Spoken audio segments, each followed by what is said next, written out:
بسم اللہ الرحمن الرحیم والضحیٰ واللیل اذا سجى صدق اللہ العظیم ان اللہ وملائکتہ یصلون علی النبی یا ایہا الذین آمنوا صلوا علیہ وسلموا تسلیما صلاۃ والسلام علیک یا رسول آواز کم کر کے صلاۃ والسلام علیک یا رحمۃ للعالمین وعلی آلک و اصحابک یا حبیب اللہ۔ حمد و ثنا کے بعد عزت و تکریم کے لائق جلوہ فراز مقتدر حاضر السلام علیکم ورحمۃ اللہ۔ چند باتیں آپ کے گوش گزار کر کے گفتگو سمیٹ لوں گا۔ دعا ہے اللہ حق بیان کرنے کی توفیق عطا فرمائے۔ ساگر صدیقی بارگاہ خیر الانام میں ہدیہ عقیدت پیش کرتا ہے۔ بزم کونین سجانے کے لیے آپ آئے، شمع توحید جلانے کے لیے آپ آئے، ایک پیغام جو ہر دل میں اجالا کر دے، ساری دنیا کو سنانے کے لیے آپ آئے، ایک مدت سے بھٹکتے ہوئے منزل کی طرف دور تک راہ دکھانے کے لیے آپ آئے، ناخدا بن کے ابلتے ہوئے طوفانوں میں کشتیاں پار لگانے کے لیے آپ آئے۔ آپ آئے تو ہر طرف اجالے انوار کرم کی برکھا برسی تھی۔ ہم حضور کی آمد سے پہلے کے حالات پڑھتے ہیں۔ حضرت عیسیٰ علیہ السلام کے بعد 571 سال کا طویل زمانہ بیت چکا تھا۔ اخلاقی قدریں زوال پذیر تھیں اور حضرت انسان اپنے خالق و مالک کو بھول چکا تھا۔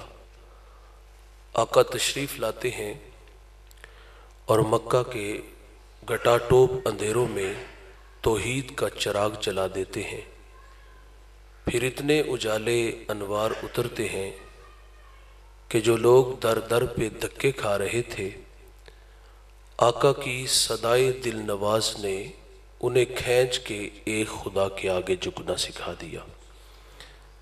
وہ کیا سید سلیم گیلانی نے کہا تھا، زیست یخ بستہ تھی تاریک نہا خانوں میں، ایک کرن پھوٹی اجالا ہوا ایوانوں میں، زہر آلود فضائیں تھی نمو سے آری، آپ آئے تو بہار آ گئی ویرانوں میں، کس نے اللہ سے ٹوٹا ہوا رشتہ جوڑا، ان سا محسن نہ فرشتوں میں نہ انسانوں میں۔ دوستو، یہ احسان خداوندی ہے۔ اللہ نے ہمیں وہ نبی عطا کیا ہے جس کے لیے نبیوں نے بھی دعائیں کی ہیں۔ ابراہیم علیہ السلام کعبے کی دیواروں کو کھڑا کر کے کہتے ہیں، ربنا وبعث فیہم رسولا، دیکھ اللہ تیرا بابرکت گھر تعمیر ہو گیا، اب تو اس پیارے رسول کو بھیج دے۔ یار، ایک شخص روزانہ اپنے مکان کی چھت پہ کھڑا ہوتا ہے اور اداس نگاہوں سے ان راہوں کو دیکھتا ہے جن راہوں سے سونے محمد نے گزرنا تھا۔ اس کی اداسیاں، بے چینیاں، اس کا اضطراب کچھ یوں تھا، وہ زبان حال سے کہا کرتا تھا کہ کیریاں میں کیریاں، درد و غم دی کیریاں، اڈیاں چک چک راواں وکھاں تیریاں۔ یہ بحیرہ راہب تھا جو روزانہ حضور کی راہوں میں آ کے کھڑا ہو جاتا۔ میرے نبی کی آمد سے 1000 سال قبل یمن سے طبہ اول علماء کی جماعت کو لے کے نکلتا ہے۔ یسرب آیات علماء نے بتایا کہ یہ جا آخر زمان محمد صلی اللہ علیہ وسلم کی ہجرت کی جا ہے، اور علماء نے وہاں سے آگے جانے سے انکار کیا کہ اب ہماری آخری ہجکی بھی اسی سرزمین پہ ٹوٹ جائے گی۔ طبا نے علماء کے لیے وہاں 300 گھر بنایا اور ایک گھر اس نے میرے رسول کے نام کا بنا دیا۔ یار جو گھر حضور کے نام کا بنا وہ بڑے چاؤں سے بنا تھا، بڑی عقیدت سے بنا تھا، کسی عام شخص کے حوالے نہیں کیا، بلکہ علماء کی جماعت میں جو بڑے عالم تھے شامون، وہ گھر ان کے سپرد کیا۔ پھر حضور کے نام ایک خط لکھا جس کی تحریر بڑی میٹھی ہے۔ میں طبا اول آپ پر ایمان لاتا ہوں، آپ پر اترنے والی کتاب کی تصدیق کرتا ہوں، حضور میں آپ کا سب سے پہلا امتی ہوں، اور مجھے بروز قیامت اپنے غلاموں میں شمار فرمائیے گا۔ خط لکھا، شامون کو دیا، اور احساس ذمہ داریاں کھینچ کے طبا کو یمن لے جاتی ہیں۔ گزرتے بس اتنا کہہ دیا کہ میرے پہ ایک مہربانی کرنا کہ اگر حضور میری زندگی میں تشریف لے آئیں تو مجھے ان کے آنے کی خبر دینا، اور اگر وہ میری زندگی میں تشریف نہ لا سکے تو یہ خط سنبھال لو، اس کو آگے نسلوں میں منتقل کر دینا۔ طبا چلا گیا، اس شاخ کی بستی حضور کی راہوں میں ڈیرے جما کے بیٹھ جاتی ہے۔ طبا روزانہ وہ راہیں تکتا ہے، کہیں سے کوئی سندیسہ، ہوا کا کوئی جھونکا میرے نام پیغام محبت لے آئے، اور میں خود کو کھینچ کے در حبیب تک لے چلوں۔ ہجر رسول میں، یاد رسول میں تڑپ تڑپ کے طبا جان دے دیتا ہے، اور علماء راہوں میں پلکے بچھائے بیٹھے ہیں، حضور کا انتظار کرتے رہے، اور وہ خط نسلوں میں منتقل ہوتا رہا، اور پھر 1000 سال بعد حضور دنیا میں جلوہ فراز ہوتے ہیں۔ میرے نبی مکہ سے ہجرت کر کے مدینہ آئے، طلع البدر علینا کی صدائیں مدینہ کی سرزمین میں گونج اٹھتی ہیں، اور وہ خط جو 1000 سال پہلے حضور کے نام لکھا گیا، وہ مدینہ میں جس شخصیت تک پہنچا ان کا نام لینے سے لہجہ بھی میٹھا ہوتا ہے، اور اس صحابی کا یہ اعزاز ہے کہ انہیں حضور کی میزبانی کا بھی شرف ملا ہے۔ کتنا خوش نصیب صحابی ہے یار جس کے دسترخوان پہ محمد عربی جلوہ فراز ہو جائے۔ رومی کہتے جب حضور ان کے گھر گئے تو چاہ چڑھ گیا، امروز شاہ شاہاں مہمان شدست تمہارا، جبریل با ملائک درباں شدست تمہارا۔ کہتے آج شاہوں کا شاہ میرے گھر کا مہمان بنا ہے، اور نوریوں کا سردار جبریل میرے گھر کا پہرا دے رہا ہے۔ اس شخصیت کا نام حضرت ابو ایوب انصاری رضی اللہ تعالی عنہ ہے۔ وہ خط ان تک پہنچا، مشاورت سے یہ بات طے پائی کہ تقاضۂ محبت یہ ہے کہ حضور مدینہ آئے تو سب سے پہلے طبا کا خط حضور کی خدمت میں پیش کیا جائے۔ اس کے لیے ابو لیلہ کا انتخاب ہوا۔ ابو لیلہ سامنے کھڑے ہیں، میرے نبی دیکھ کر کے فرماتے کیا آپ ابو لیلہ ہو؟ قال نعم، جی میں ابو لیلہ ہوں، لیکن یہ تو بتائیں آپ کو کس نے بتایا؟ فرمایا جس اللہ نے مجھے نبی بنایا۔ اور میرے آقا فرماتے ہیں ابو لیلہ میری راہوں میں ایک دیوانہ میرے نام خط لکھ گیا، محبت چھوڑ گیا، فرمایا مجھے طبا کا خط دے دو۔ یار طبا بھی حضور کی راہوں میں کھڑا ہے، بحیرہ راہب بھی حضور کی راہوں میں کھڑا ہے، اس شاخ کی بستی بھی حضور کی راہوں میں کھڑی ہے۔ اللہ کی خلیل اللہ کا گھر بنا کے کہتے ہیں ربنا وبعث فیہم رسولا، دیکھ اللہ تیرا بابرکت گھر تعمیر ہو گیا، اب تو اس پیارے رسول کو بھیج دے۔ سوال ہے دوست، کیا ہمیں تہجد کے وقت اٹھنا پڑا، ٹھنڈے پانی سے وضو بنانا پڑا، مصلی بچھانا پڑا، پیشانی چکانا پڑی، منت سماجی کرنا پڑی؟ نہیں دوست، ہم سوئے تھے، ہمارا بخت سولا نکلا، آنکھ کھلتی ہے ماحول میں تازگی، خوشبو اتنی پھیلی ہوئی تھی، آنکھ کھلتے ہی ماحول کی تازگی بتا دیتی ہے تمہیں مبارک ہو کہ تم محمد کے غلام بن کر آ رہے ہو۔ اس بات پہ میں اور آپ جتنا بھی فخر کریں وہ کم ہے۔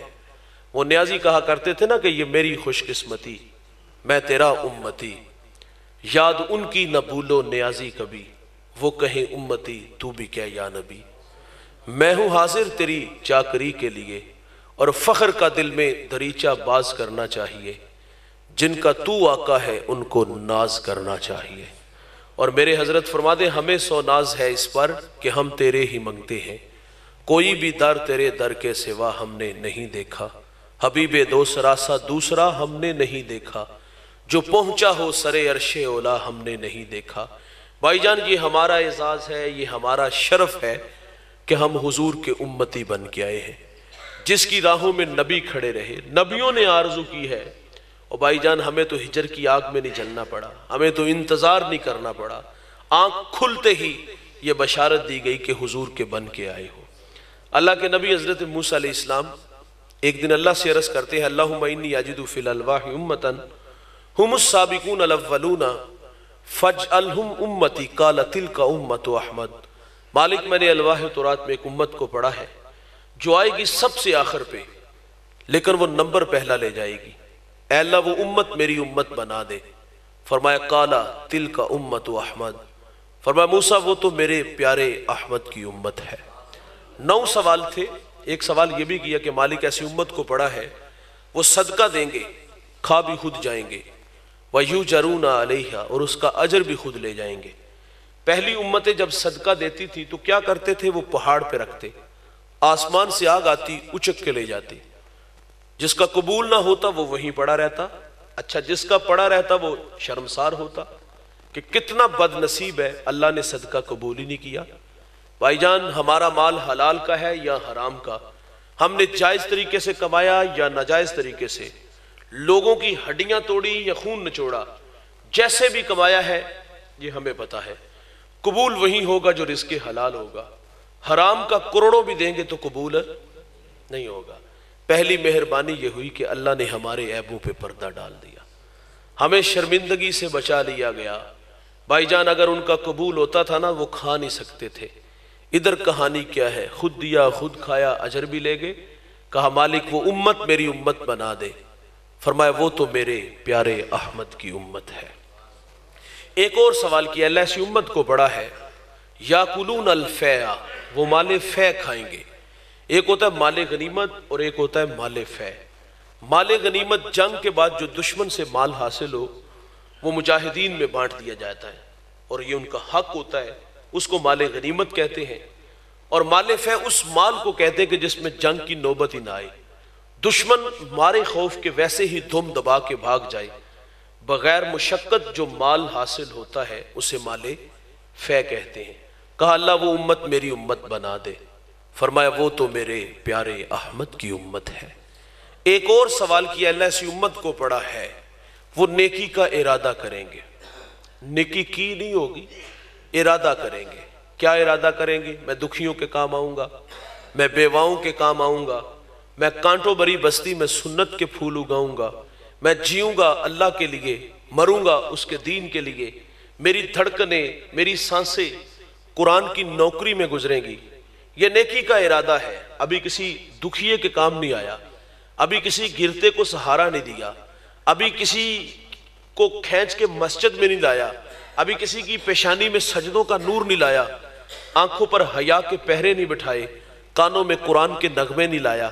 یہ نیکی کا ارادہ ہے نا۔ یہاں بیٹھے ہو، طبیعت میں نیکی کا ماحول پیدا ہوا، جذبے نصیب ہوئے کہ کہاں 25 سال 40 سال گزار دیے، میں چونک چباروں پھٹوں کا راہی رہا، ناراض کرتا رہا، اللہ کی ناراضگی کو مول لیتا رہا، میں ویرانوں کی راہوں کا مسافر رہا۔ یہاں بیٹھ کے طبیعت میں نیکی کا جذبہ پیدا ہوا کہ میں دکھیوں کے کام آؤں گا، میں لوگوں کو کھینچ کے مسجد میں لاؤں گا، میں قرآن کا نوکر بن کے زندہ رہوں گا، میں لوگوں کو جو ہے وہ درس قرآن کی دعوت دوں گا، میں لوگوں کو جو ہے نا وہ حیا کا درس دوں گا۔ یہاں بیٹھ کے طبیعت میں نیکی کا ماحول پیدا ہوا، قدم اٹھا نہیں، کسی کو کھینچ کے لایا نہیں، کسی کی جھولی نہیں بھری، کبھی کسی دکھیے کے کام نہیں آیا۔ یہاں بیٹھ کے طبیعت میں نیکی کا ماحول پیدا ہوا۔ اللہ تعالیٰ یار اس نیک جذبوں کا بھی احترام کرتا ہے، فرشتے کو حکم ہے کہ اس کے کھاتے میں نیکی ڈال دو۔ عرض کی ایسی امت کو پڑھا ہے مالک وہ نیکی کا ارادہ کریں گے، نیکی کی نہیں ارادہ ہے، ارادے سے عطا ہوگی۔ اگر وہ ایک کریں گے لکھی، ایک نہیں 10 جائیں گی۔ اے اللہ وہ امت میری امت بنا دے، فرمایا وہ تو میرے پیارے احمد کی امت ہے۔ ایک اور سوال کیا، اللہ ایسی امت کو پڑھا ہے وہ گناہ کا ارادہ کریں گے۔ گناہ کیا نہیں ہوگا، ارادہ ہے کہ رات شراب خانے میں جا کے شراب کے جام اڑائیں گے، بند کمروں میں آبرو ریزی کریں گے، منحوس خیال آ گیا کہ میں تنکوں کے نشے من میں میری ہمسائیگی میں بسنے والے سنگ مرمر کے بنے گھروں میں رہے، میرے بچے نانے شبینہ کو ترسے، اس کے گھر میں گھی کے چراغ جلے، میں قسم و پرسی کی زندگی گزاروں، وہ عیش و عشرت میں رہے۔ منحوس خیال یہ آیا کہ رہزن بنوں گا، لٹیرا بنوں گا، ہاتھ حرام کی طرف بڑھاؤں گا، لوگوں سے چھین کے کھاؤں گا۔ یہ گناہ کا ارادہ ہے۔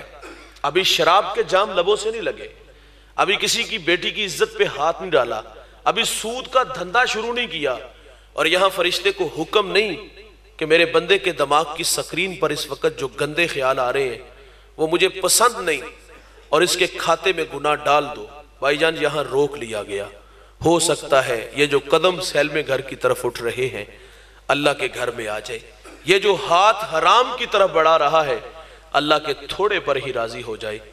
گناہ کے ارادے سے گناہ نہیں لکھا جائے گا، وہاں تو نیکی کا ارادہ ہوا تو حکم ہے فرشتے کو کھاتے میں نیکی ڈالو، اور یہاں گناہ کا ارادہ کر چکا ہے، ابھی کیا نہیں، حکم بھی نہیں کہ لکھ دو۔ ہو سکتا ہے یہاں روک لیا گیا نا، ہو سکتا ہے یہ جو قدم سیل میں گھر کی طرف اٹھ رہے ہیں اللہ کے گھر میں آ جائے۔ ہاتھ حرام کی طرف بڑھانے والا جو وہ تھوڑے پر ہی راضی ہو جائے، ارادے سے گناہ نہیں لکھا جائے گا۔ بھائی جان فطرت میں بھول جانا بھی ہے، اگر ہو جائے گا تو لکھا بھی ایک جائے گا، وہاں نیکی ایک کرے گا لکھی ایک نہیں 10 جائے گی، یہاں گناہ ایک کیا تو لکھا بھی ایک جائے گا۔ اور دوست اگر کوئی ندامت کے اتھرو اس کی چوکھٹ پہ لے کے آ جائے، کیے ہوئے گناہوں پر شرمسار ہو جائے، ہجرت کر کے پلٹ آئے، یہ وعدہ ہے اللہ کا، میں اس کے گناہ کو لوح محفوظ سے مٹا دوں گا۔ ہم تو مائل و کرم ہیں، کوئی سائل ہی نہیں، راہ دکھلائیں کسے، کوئی راہ روے منزل ہی نہیں۔ جو گناہ چھوڑتے ہیں عادت باری تعالیٰ ہے، وہ گناہوں پر کرم کا قلم پھیر دیتا ہے۔ کہا اللہ ایسی امت کو پڑا ہے وہ گناہ کا ارادہ کریں گے، ارادے سے نہیں لکھا جائے گا، ہو جائے گا تو لکھا بھی ایک جائے گا۔ اے اللہ وہ امت میری امت بنا دے، فرمایا وہ تو میرے پیارے احمد کی امت ہے۔ 9 سوال تھے دوست، ہر سوال پہ ایک ہی جواب تھا، اور آخر پہ حضرت موسیٰ علیہ السلام عرض کرتے ہیں ٹھیک ہے اللہ، وہ امت میری نہیں بنانی تو نہ بنا، مجھے ہی اس محمد کا امت ہی بنا دے۔ تو پھر ہم کیوں نہ کہیں کہ یہ میری خوش قسمتی، میں تیرا امتی، یاد ان کی نہ بھولو نیازی کبھی، وہ کہیں امتی تو بھی کہہ یا نبی، میں ہوں حاضر تیری چاکری کے لیے۔ بھائی جان یہ ہمارا اعزاز ہے، ہمارا شرف ہے کہ ہم حضور کے بن کے آئے ہیں، اس پہ ہم جتنا بھی اللہ کا شکر ادا کریں تو حق شکر ادا نہیں ہو سکتا۔ تو آخر پہ عرض کروں گا بھائی جان یہ اعزاز ہمیں ملا، شرف ہمیں ملا، جس کی راہوں میں نبی کھڑے رہے، ہمیں انتظار نہیں کرنا پڑا، تو وہ نبی ہمیں ملے۔ تو اب تقاضا یہ ہے کہ ہم زندگی کا ایک ایک لمحہ اس رسول کے دین کے لیے وقف کر دیں، ہم قرآن کے دائی بن جائیں، ہم قرآن کے مبلغ بن جائیں، ہم قرآن کی راہوں کے مسافر بن جائیں۔ اور یہی تقاضا ہے میرے رسول کا ہم سے کہ اس پیغام محبت کو لے کے آگے نکلیں اور یہ پیغام دوسروں تک منتقل کریں۔ یہاں صرف ظہیر بھائی اور دیگر ان کے جو ساتھی ٹیم ہے، 2-4 ساتھی ہیں، یہ صرف ان کا کام نہیں بلکہ یہ آپ سب دوستوں کا کام ہے کہ آپ ان کے معاون بنیں، ان کے دست و بازو بنیں۔ دست و بازو یہ آپ سے پیسے نہیں مانگتے، یہ آپ سے وقت مانگتے ہیں، یہ آپ سے تقاضا کرتے خود بھی آئیں، اپنے بچوں کو بھی لائیں، اور یہ قرآن کی روشنی، اس کا پیغام اپنے بچوں کو سنائیں، اپنی نسلوں کو بامقصد بنائیں۔ زندگی کے گر سلیقے ہمیں قرآن سکھاتا ہے، تو اس کتاب محبت سے اپنا تعلق مضبوط کریں۔ اور یہ ماہانہ درس قرآن کا جو آغاز تقریباً 2-2.5-3 سال سے جاری و ساری ہے، اور انشاءاللہ وہ تو فرماتے ہیں تا دم آخر جب تک سانسیں، یقیناً یہی جذبے ہیں ان کے کہ ہم ان راہوں کے مسافر رہیں گے۔ تو آپ بھی آئیے اس کتاب زندہ، کتاب ہدایت سے، کتاب انقلاب سے اپنا تعلق مضبوط کریں۔ ہمارے لیے اعزاز فخر کی بات ہے کہ ہم حضور کے ہیں۔ جس قدر اعزاز شرف بڑے ہوتے ہیں بھائی، اس قدر تقاضے بھی بڑھ جاتے ہیں۔ اگر آپ ان کے معاون بنتے ہیں تو یقیناً یہ مسجد ہمارے لیے ناکافی ہوگی، جگہ تھوڑی ہوگی۔ اللہ تعالیٰ ہمیں عمل کے جذبوں سے مالا مال فرمائے، ہمیں عمل کی راہیں نصیب فرمائے۔ اور آخر پہ یہ عرض کروں گا، دیکھیے یار سب سے بڑی دولت وہ دولت ایمان ہے، اور آخرت میں سب سے بڑی دولت وہ دیدار الہی ہوگی۔ اللہ ہمیں آخرت کے معاملے بھی ہمارے لیے آسان فرمائے، اور دنیا میں جو سب سے بڑی دولت ہے وہ دولت ایمان ہے، اس کو سنبھال کے رکھیے گا، اس کی حفاظت کیجیے گا، اپنی نسلوں کو بھی اس دنیا کی بھیڑ سے بچا کے رکھیے گا، اور کوشش کیا کریں کہ آپ خود بھی اور اپنے بچوں کو بھی حضور پہ کثرت سے درود پڑھنے کی ترغیب دلایا کریں، کیونکہ درود پاک سے طبیعتوں میں شائستگی پیدا ہوتی ہے، درود پڑھنے سے حضور کا قرب نصیب ہوگا، اور اگر درود پڑھنے کا مزاج بن گیا تو ایک دن ضرور آئے گا کہ میرے رسول خواب میں اپنی زیارت سے مشرف فرما جائیں گے۔ میں سو جاؤں یا مصطفیٰ کہتے کہتے، کھلے آنکھ صلی اللہ کہتے کہتے۔ اقبال سے کسی نے کہا تھا کہ آپ حکیم الامت کیسے بنے؟ تو آپ فرماتے میں نے 1.25 کروڑ مرتبہ اپنے رسول پہ درود پڑھا، اللہ نے میرے لیے حکمت کے دروازے کھول دیے۔ اللہ تعالی ہمیں حضور نبی رحمت صلی اللہ علیہ وسلم کی لازوال محبت سے مالا مال فرمائے۔ اللہم صلی علی سیدنا و مولانا محمد وآلہ واصحابہ وبارک وسلم۔ اے اللہ جو کہا سنا ہم سب کو عمل کی توفیق عطا فرما، سب کو دارین کی سعادتوں سے مالا مال فرما، قدم قدم پر حسنات عطا فرما، اللہ زندگی شان کی، موت ایمان کی عطا فرما، سب کی جولیاں رحمت و رضوان سے بھرپور فرما۔ اے اللہ درس قرآن کے دائی ظہیر بھائی، دیگر جو ان کے دوست ہیں جن کی محنت سے ہم سب یہاں آتے ہیں، اللہ انہیں جزائے خیر عطا فرما، ان کی محنت جستجو کاوش اپنی بارگاہ میں قبول فرما۔ میرے مالک اس درس قرآن کی برکت سے ہمارے فوت شدگان کی مغفرت فرما، ہمارے والدین کی مغفرت فرما، ان کی قبروں کو ٹھنڈا منور خوشبودار بنا، اچھے اعمال قبول فرما، کوئی غلطی سرزد ہوئی ہو تو اپنے کرم سے معاف فرما، ہماری دعائیں ان کے حق میں مستجاب فرما۔ میرے مالک تیرے حضور ہم دعا گو ہیں، اللہ کشمیر کو آزادی عطا فرما، کشمیر کے مظلوموں دکھیوں کی مدد فرما۔ اے اللہ آزادی کے لیے لڑتے ہوئے 72 سال گزر گئے، جوانوں نے اپنی جوانیاں پیش کی، اور کئی بیٹیاں جو ہے وہ شہادت کا جوڑا پہن چکی ہیں۔ اے میرے مالک 1 لاکھ لوگوں نے اپنی جانیں دے دی، اللہ ان کی شہادتیں قربانیاں قبول فرما اور آزادی کا سویرا طلوع فرما۔ ہماری مائیں بہنیں بیٹیاں بے آبرو ہوئیں، اللہ ان کی حفاظت فرما۔ اے اللہ اسلام کو عزت عطا فرما، اسلام کو شان و شوکت عطا فرما، اسلام کا بول بالا فرما، اے اللہ کفر کا منہ کالا فرما۔ صلی اللہ تعالیٰ علی النبی الامین وآلہ وصحبہ اجمعین برحمتک یا رب۔